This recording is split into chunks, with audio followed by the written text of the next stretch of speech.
the place. Well painted. Looks a lot different to what it was.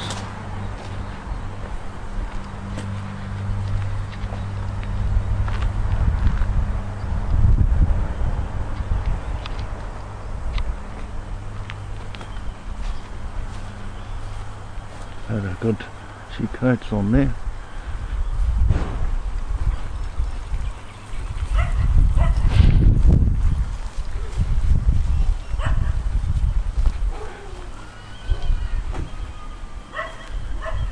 It's the same house.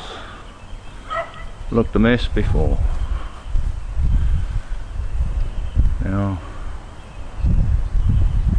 it's just about finished. I'm going to do the roof. The roof's got a bit of rust coming through it, so we'll go and do that too. Shouldn't take long. All the steps, grey.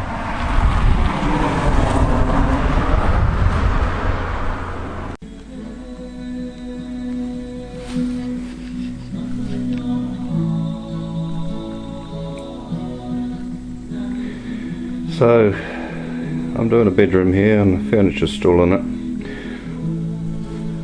There's about 5 or 6 of these big ones. This is the condition that they're normally in. This one here, a big crack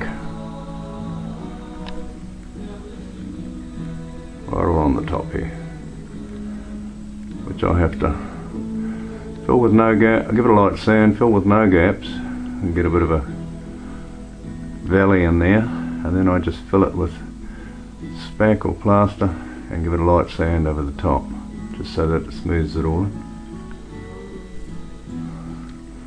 This is pretty standard. I tape up all the edges because of the carpet, and generally I just use the paper. In this case I just use the thicker tape, just so you don't get paint on the edges, and I tape up the doorway with paper. It's pretty standard. This one's in pretty good nick. The paint's all sound, it's water based. So I'll be just putting a couple of good coats of acrylic on top of this.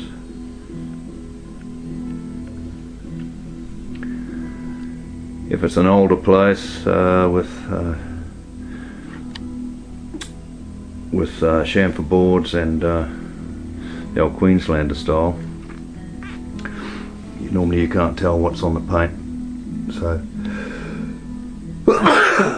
I put a good 3-in-1 undercoat on all of that. And most times I do a 3-in-1 undercoat just in case, but this one's pretty sound. All these are wall frames, window frames and door frames.